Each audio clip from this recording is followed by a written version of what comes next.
Hello, it's me again. Coming back with the Naturally Me tag. I was tagged to do this video by Diva Deb. Um, it is 6 questions, well, name 6 things that have changed about you since you have gone natural. This was kind of difficult for me because um, I relaxed my hair and everything, but I've been natural more than once in my time. I did not get my first relaxer until I was about 13, and up until then, it was just wash, blow dry, and press. Um, and I got a relaxer to help me control my hair. My hair was way thicker than it is now. It was not quite as fine. I think all of the fineness and the porosity and everything came with my illness later on in life. So I had almost a whole different head of hair then than I do now. It is still, I guess, the same texture, but I really wouldn't know. I was born in the 60s. I grew up in the 70s. Afros were everywhere. My mother had an afro. My dad had an afro. My sister had an afro. Natural hair for me was never a big deal because it was just the way it was. You know, it afro puffs, when you put your hair in a ponytail, you had your pony puff, and who had the biggest puff was the biggest thing in my neighborhood. So natural hair was not a big fat issue. And then the 80s came along, and it was all about the big hair anyway in the 80s, and most people used hairspray and the puff and then the jerry curl and stuff like that. And I had one of those too. um, it's hard to say, but one of the things I know has changed about me is that I have become a PJ.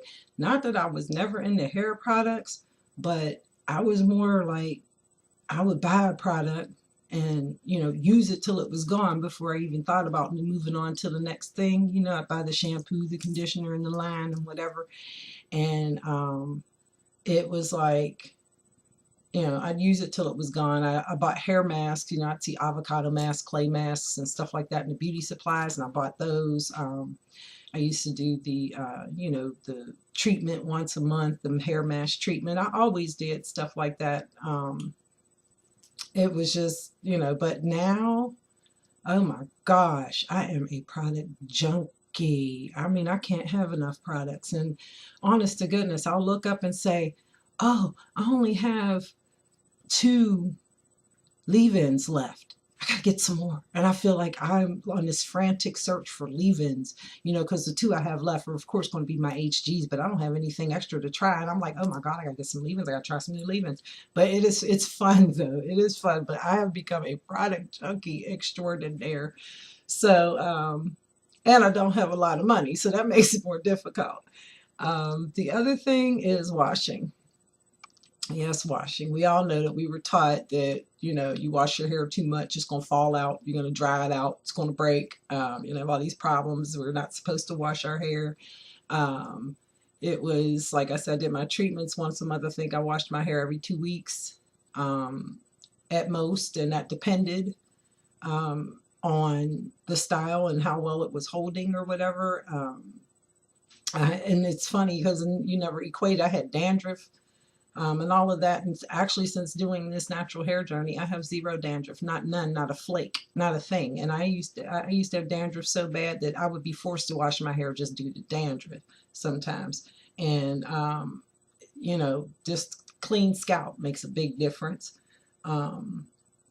As far as personal community, when I was younger, Pittsburgh was more of a community. As I got older, all of these communities broke up. A lot of them are pretty much almost gone. Some of them are being rebuilt, the communities that I lived in. There's just not much of anything there anymore. But they are, they were our Black communities, and we, congregated. We used to have festivals all the time. African festivals, the Harambe, every year. When I was a kid, the Black Panthers had a festival. And they used to test us for sickle cell, but everybody, it was a community effort. And then it seemed like once all that started to break up, Pittsburgh kind of became, we're a city of don't speak to me. You know, it's like people will go out of their way if they see you walking down the street and they're walking up the street, they'll look down, they'll get their cell phone, they'll do whatever, no eye contact, don't talk, don't, you know.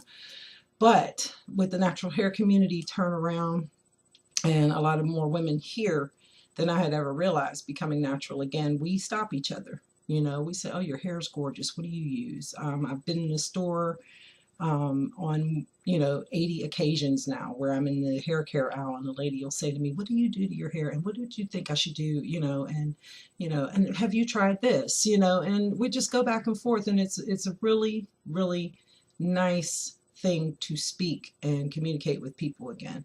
I was watching some of the other ladies' videos where they were talking about how they're truly introverts, and I am too. I'm a homebody, you know, but at the same time, when you go out, you know, you don't want to feel like, you know, you can't talk to people. So that's changed, I think, not only me, but a lot of us here in this city where we were longing for that again, and it's nice to have that back. Social media. I was a lurker on social media. I have been watching a lot of YouTubers since 2010. But I did not even have a YouTube name. I could not subscribe to them. I used to literally write their names down and go on YouTube and search for their channel in order to see if they had new videos. I did not do Facebook. I did not do, you know, so I still, you know, am not in the, so I don't tweet. I have a Twitter, but I don't tweet. You know, I don't have Instagram, and I do not have the capability to have an Instagram because I don't need a phone that does all of that, because basically I don't really go much of anywhere. And I hate cell phones, to be quite honest with you. I like to use them for emergency purposes. And when I'm out, my kids call me and are like, hey, mommy, what you doing? Obviously, I'm out since you couldn't catch me on the house phone. Why are you calling me? Very few people even have my cell phone number. But as far as social media, I would never have thought I would have made a video. There's no way I would have ever thought I would have made a video. And it was difficult for me to do, but I had some friends pushing me along, so I decided to go ahead and do it. Health. My journey back to natural came from health issues. For me, for a lot of the ladies, it was once they got into their hair, they got into their health. For me, I had serious health issues, and those health issues led me to decide that I don't need to put these chemicals in my hair. I have chemicals that I must take. I've had radiation treatments. I have had medications that I would not want to give my worst enemy, but I needed to take them to survive. So in putting these medication toxins in my body, and having to, I felt that everything else I put in my body, from what I ate to what I put on my hair, should be as natural as possible, because on one hand, I had to poison myself in order to get better. So I was giving my body, I felt, enough poison, and I needed to detoxify it with some natural things. So that's actually what led me to my second, this second time going natural. The last time I was natural was in the late 90s. And I actually went back to relaxing simply because I got so sick again that I could not deal with my hair at all. And in a relaxer, it was so much easier. I didn't have to worry about the fact that I may not be able to touch my hair for a week or two, and I wouldn't have massive tangles. So I went back to relaxing, and what I would do even then was not let the relaxer, you know, try to keep it away from the roots, because I just needed my hair to not tangle. It was more like a Tex-Lax thing, but I needed my hair to not tangle, and I needed to just be able to throw it in a ponytail or something and be able to leave it, because I just could not do my hair. Let's see, I think we are on number 6 now. And number 6 is, in a sense, acceptance. I have a diverse family, and our hair textures range from the kinkiest hair that doesn't have a curl pattern to none of us have straight hair.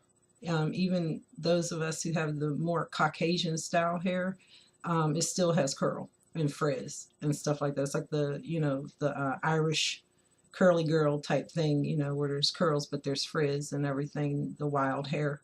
But I was always in between.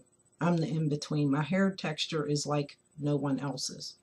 So it was difficult because everybody didn't know exactly what to do with my hair because it wasn't like any of theirs.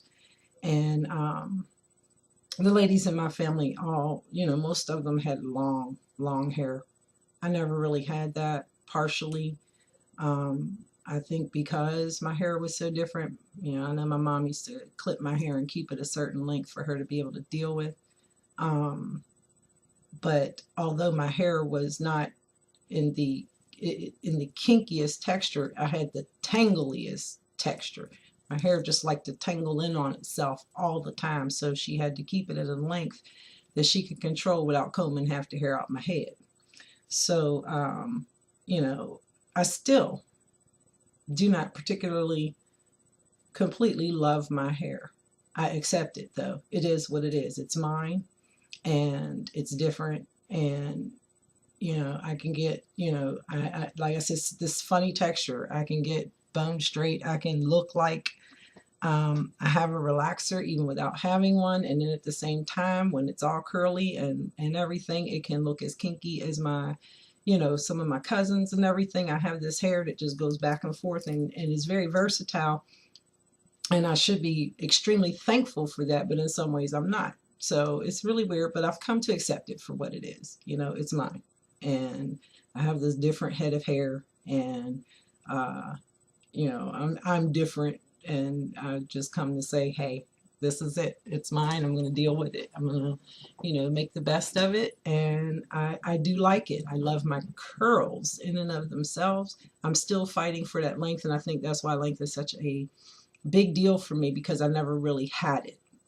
I never really had that long, long hair. I mean, when everybody else around you is able to sit on their hair and yours is at most bra strap length, you feel like you have short hair because everybody else has this long hair. And I mean, in all textures, they all had long hair, so I was like, I felt different, I felt bald in comparison, so that's it. That is my tag.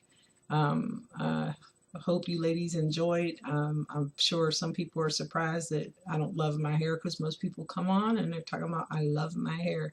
And in a sense, I do. And I'm glad to have it on my head, because I lost quite a bit of it over the years and had some patches and lines where I had no hair at all and wasn't sure it was going to grow back. So that's why I said I learned to accept it and be thankful for it and be glad it's up there on my head. So you ladies have a good day. I will talk to you soon. I'll try to get, I don't know, I may try to get a video in before Christmas or so.